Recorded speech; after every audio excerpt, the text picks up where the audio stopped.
December 3. మీ సంఘం మీ మంచి కొరకు. విశ్వాసులకు పౌలు ఇష్టంగా పెట్టిన పేరు సహోదరులు. అతడు ఆ పదాన్ని తన పత్రికలో కనీసం 60 సార్లు ఉపయోగించాడు. పౌలు స్థానిక సంఘాన్ని ఓ కుటుంబంగా చూశాడు. ప్రతి సభ్యుడు దేవుని ఆత్మ మూలంగా జన్మించి దేవుని స్వభావం కలిగి ఉన్నాడు.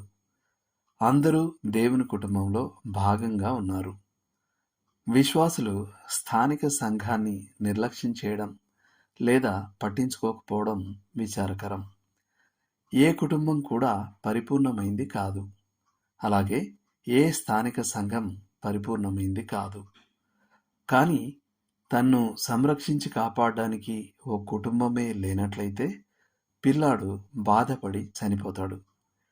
దేవుని బిడ్డ ఎదగడానికి, తన వరాలను వృద్ధిపరచుకోవడానికి మరియు శక్తివంతంగా సేవించడానికి సంఘం అనే కుటుంబం అవసరం.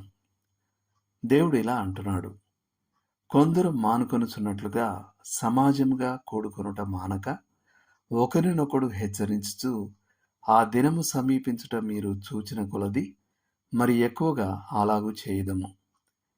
హెబ్రీ పత్రిక 10వ అధ్యాయం 25వ వచనం. చదవండి.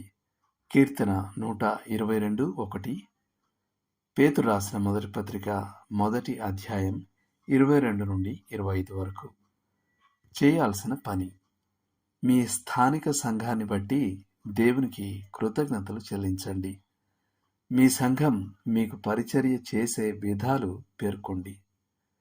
మీ సంఘానికి మీరింకా ఏం చేయగలరో యోచించండి. మరియు అవకాశం ఉంటే మీరు చేయగల మరియు చేసే కొన్ని పనుల జాబితా మీ మనసులో తయారు చేయండి. దేవుడు మిమ్మల్ని దీవించును గాక. ఆమేన్.